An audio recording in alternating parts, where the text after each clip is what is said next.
Pada tahun 2009, seorang pria di L'Aquila, Italia melihat kilatan cahaya yang menari-nari di atas jalan batu.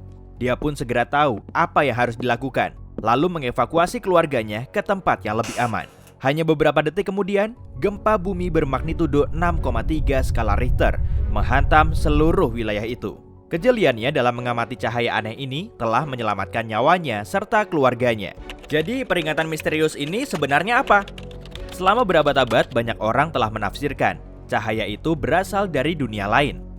Para ilmuwan tidak terlalu mengambil pusing, sehingga hanya menganggapnya sebagai isapan jempol.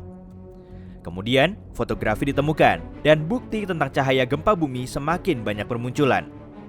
Dengan diperkenalkannya kamera pengawas dan ponsel pintar, buktinya semakin banyak. Dan saat ini, hubungannya terlihat jelas.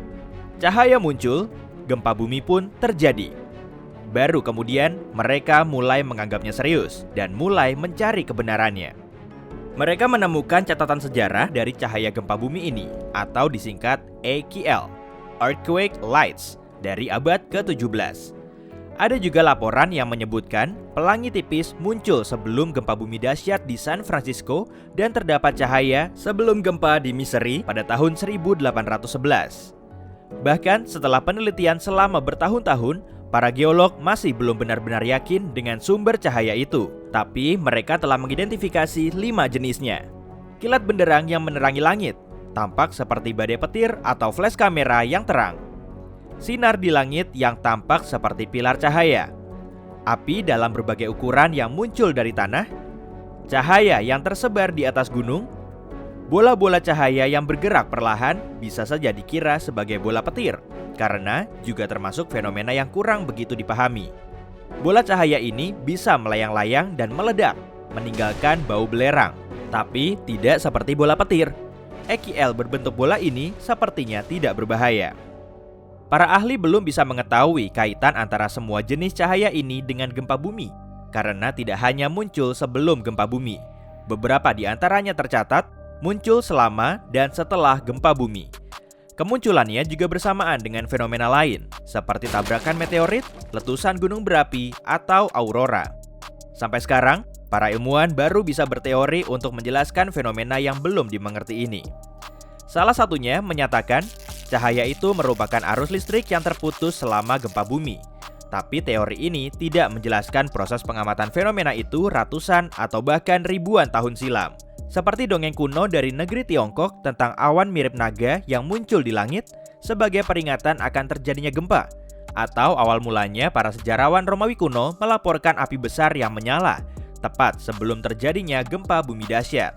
Sementara teori lain menjelaskan, cahaya itu merupakan gas yang terlepas. Selama gempa bumi, bebatuan di bawah tanah mengembang dan menyusut karena tekanan dan panas, sehingga membuka dan menutup celah antar batuan. Berbagai gas mencari jalan melalui celah ini. Radon, misalnya, bisa terlepas selama aktivitas gempa. Gas ini bisa mengionisasi udara sehingga membuatnya bermuatan listrik.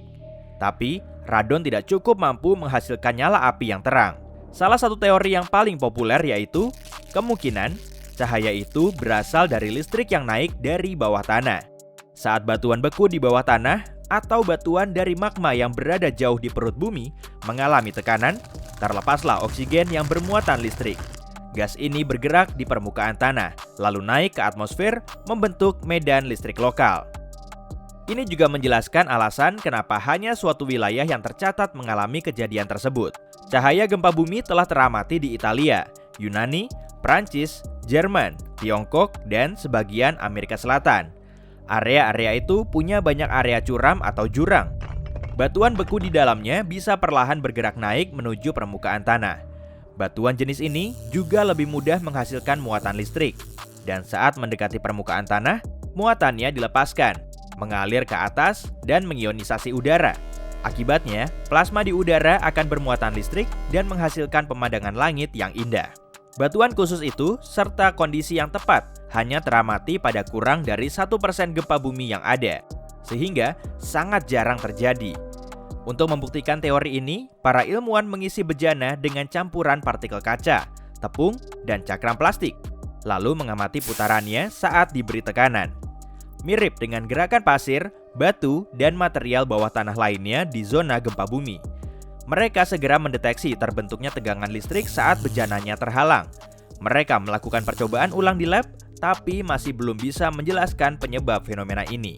Semua ini masih teori dan masih diperdebatkan. Banyak orang bahkan tidak menganggap EQL ada. Meski begitu, para geolog sedang mengerjakan sistem estimasi untuk memperingatkan kita sebelum gempa bumi terjadi. Dan baru-baru ini, cahaya gempa bumi juga menjadi salah satu faktor penentunya. Jadi, para ahli menyarankanmu untuk melakukan apa saja? Kalau kamu ada di rumah, jatuhkan diri ke lantai saat terjadi getaran pertama, lalu cari tempat berlindung. Sebaiknya, pilih meja yang kokoh karena bisa melindungimu dari serpihan perabot lain yang berjatuhan. Berdiamlah di situ sampai guncangannya reda. Kalau tidak ada meja di sekitarmu, jatuhkan dirimu ke lantai dan tutup wajah dan kepalamu dengan lengan. Dekatkan dirimu ke sudut dalam bangunan.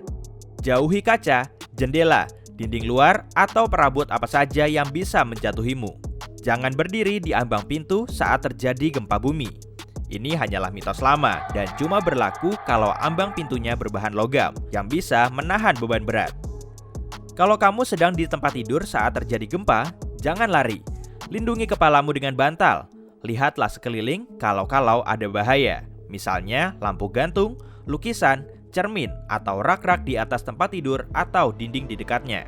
Setelah guncangannya berhenti dan kamu sudah merasa aman, kamu baru boleh meninggalkan bangunan. Tapi jangan gunakan lift.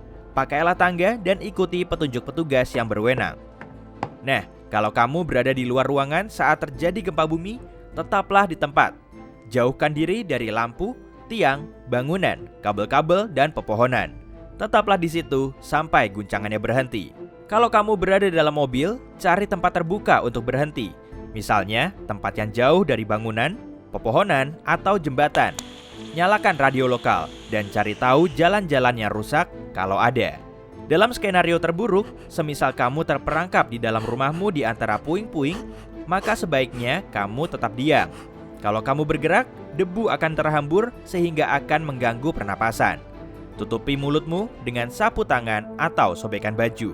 Tim penyelamat akan segera datang. Mungkin mereka sudah tahu kejadiannya. Kalau kamu mendengar mereka, jangan berteriak. Pukul saja pipa logam atau dinding.